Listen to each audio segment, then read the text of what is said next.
He had learned, over the years, that the city preferred not to be noticed. It hummed, glowed, recalculated itself in the background, and pretended none of that was strange. He fit into it perfectly because he also preferred not to be noticed. He woke when the apartment decided it was morning, showered while the water recycler politely complained about calcium levels, and ate whatever the food printer thought matched his biometric mood. Most days, that was something beige. He told people beige was underrated. Nobody argued. That evening arrived the same way all evenings did, sliding in quietly while the buildings adjusted their transparency, and the sky dimmed into an algorithmic sunset that looked suspiciously like nostalgia. He was halfway through convincing himself he was not lonely, merely selectively social, when the door chimed. Not the polite internal chime that warned of deliveries or automated inspections, but the external one, slightly out of tune, as if pressed by a finger that did not quite trust doors. He stared at it. Doors were usually wrong when they interrupted him. He opened it anyway, because he had been raised to believe curiosity was safer than regret, a lesson that had so far only resulted in mild inconveniences and one unfortunate haircut. She stood there holding nothing, which was already unusual, and looking at him as though he were a complicated machine with unclear instructions. Her eyes were dark and reflective, her hair arranged in a way that suggested gravity had negotiated, but not won. She looked human enough that his brain started categorizing her as a problem instead of a miracle. Then he noticed her ears. They were long, elegant, tapering gently past where human ears surrendered to anatomy. She had tried to hide them with her hair, and failed in the way only someone unfamiliar with mirrors could fail. She noticed him noticing and adjusted her posture, which did not help at all. "Hello," she said carefully, as if the word might explode. "Hi," he replied, equally cautious. "You're early, late, or very lost?" She considered this. Yes. He nodded. That tracks. There was a pause. His apartment behind him hummed softly, confused by the presence of an unregistered biological entity. The hallway lights flickered, then stabilized, then flickered again, like they were blinking. "I smell heat," she said, "and starch, and something trying very hard to be meat." "That'll be dinner," he said. "It's ambitious tonight." She leaned forward slightly, as if scent itself could pull her inside. The hallway lights dimmed. Somewhere, a maintenance drone crashed into a wall. He sighed. "Okay, either you're about to rob me, vaporize me, or ask for directions. I'm hoping for the third one, but statistically." "I am hungry," she said, cutting through his monologue with gentle desperation. He stared at her. Hunger was something he understood. Hunger was simple. Hunger did not usually have long ears, but he was willing to adapt. "You can't just tell people that," he said. "There's a process." She waited. He stepped aside. "Come in before the building decides you're a software error." She crossed the threshold, and the apartment shuddered like it had just accepted a bad update. The lights dimmed to something romantic by accident. The temperature adjusted twice and gave up. The city outside rerouted traffic for reasons nobody would later be able to explain. She looked around, absorbing everything with unsettling intensity. The walls seemed to lean toward her, listening. "This place is loud," she said. "It's mostly just thinking," he replied. "Don't encourage it." She smiled, and the refrigerator opened itself. He closed it again. "Sorry, it gets emotional." They sat. He served dinner because that was what one did when confronted with the unknown, and a pot of something that technically qualified as food. She watched him closely, as if every movement was a lesson. When she tasted it, the room went very quiet. "This is kind," she said. "It's reheated," he corrected. She shook her head. "Kind is the important part." He laughed, because if he didn't, he might have noticed how the clock on the wall had stopped, or how probability itself seemed to be holding its breath. Morning did not arrive so much as it negotiated. The apartment lights brightened in stages, arguing with themselves about circadian rhythms, while the city outside recalculated traffic patterns based on a future that had already been nudged slightly off course. He woke on the couch with a stiff neck and the unsettling awareness that he was not alone, which was unusual only because the awareness came before the panic. She was sitting on the floor, cross-legged, staring at the wall as if it were broadcasting a private program. Her long ears twitched when he shifted. "Good," she said without looking at him. "You still exist." "That's usually the case when I wake up," he replied. "I assume the same for you." She turned, smiled, and the wall flickered briefly into static before correcting itself. Yes, I did not dissolve overnight. This planet is very inconsistent, but I am learning its habits. He sat up. You stayed. Yes. You didn't steal anything. She frowned. I borrowed heat from the water pipes, but I returned it. Fair, he said. Did you sleep? I tried, she answered. Your furniture whispers. That's just the warranty warnings. She accepted this explanation with alarming ease. He stood, stretched, and waited for his brain to catch up to the reality of the situation. An alien woman with long ears had spent the night in his apartment. Reality was behaving like it had allergies, and none of this felt as dramatic as it probably should have. Instead, it felt domestic. He made coffee.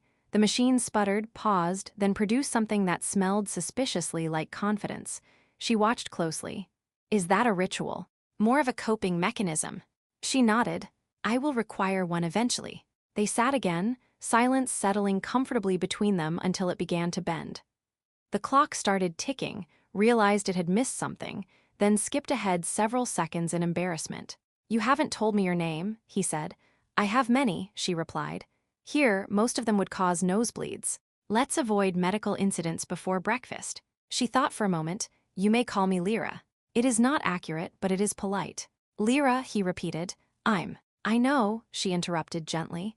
Your name is everywhere. Your devices speak it when they think you are not listening. He stared at his phone. I've been saying that for years. You are not very dangerous, she added, as if that explained everything. High praise, he said. So, Lyra, you're hungry, you're here, and you're definitely not from any immigration database I know of. Want to explain, or should we ease into the existential crisis? She tilted her head. The lights dimmed. Somewhere far above, a satellite adjusted its orbit by a fraction that would later be blamed on solar interference. I am not permitted to explain everything, she said, but I can explain small things. Small things are safer. Perfect, he said. I specialize in small things. She reached out, hesitated, then touched the table. The surface shimmered, not visually but conceptually, like it was briefly unsure of its purpose. I listen, she said. To patterns, to intentions. Your species is very loud emotionally. It leaks into probability. Great, he muttered. We finally get a review. When you gave me food, she continued, the pattern shifted, not loudly. Kindly, that is rare. He leaned back. You're telling me the universe noticed my leftovers? Yes. Fantastic. She smiled again, and the coffee cup warmed itself. The day unfolded oddly. He went to work remotely because leaving her alone felt irresponsible in a way he could not articulate. His job involved optimizing predictive models for consumer behavior, which suddenly felt quaint given that an actual probability anomaly was sitting on his floor, asking questions about socks. Why do you have so many that are alone? She asked, holding one. They're waiting for their partners, he said solemnly. It's a whole thing. She seemed genuinely moved. As hours passed, small things kept happening. Messages arrived just before he thought to check them. Ads disappeared. His boss sent an email praising his initiative for a project he had not yet started. He joked about it. Lyra did not laugh. This is not intentional, she said. You are aligned. I don't feel aligned, he said. I feel like I forgot to do something important. Yes, she agreed. That. By evening, he cooked again. She helped by standing very still and humming softly, which caused the ingredients to cooperate in ways they statistically should not have. He asked her not to hum near the knives. After dinner, she grew quiet, her ears drooped slightly. They will notice soon, she said. Who? Everyone who listens the way I do, but without humor. He smiled thinly. Well, at least one of us has that covered. She met his eyes. Your kindness has mass, she said. It bends things, you should be careful. He considered this, then shrugged. I've been careful my whole life. Look where it got me. She laughed then, really laughed, and time hiccuped, just for a moment, before deciding it liked the sound. By the third day, the city had begun to lie. It lied in small, bureaucratic ways. Traffic lights stayed green a second longer than regulation allowed. Weather forecasts hedged. News feeds quietly removed articles before anyone could finish reading them. Systems adjusted themselves preemptively, the way nervous people did when they sensed an argument coming. He noticed because he worked with systems, and because once you had seen probability flinch, it was difficult to unsee it. Lyra noticed because she always did. They are narrowing their attention, she said, standing near the window and not looking outside. Like eyes squinting. That's rude, he said. I just cleaned this place. Tell them to squint somewhere else. She smiled faintly. Humor still worked on her, but it no longer scattered the tension the way it had. The air felt heavier, as if gravity had been revised overnight and nobody had bothered to announce it. He had changed, though he would not have admitted it out loud. He no longer jumped at every anomaly. He had stopped explaining things away with sarcasm before fully examining them. He listened more. Not just to Lyra, but to the spaces between words, to the intentions behind actions, including his own. Kindness, he was learning, was not passive. It required maintenance. The knock came without sound. The door simply unlocked itself, apologized, and opened. 3 figures stood there, wearing bodies that approximated human norms but failed in subtle, unsettling ways.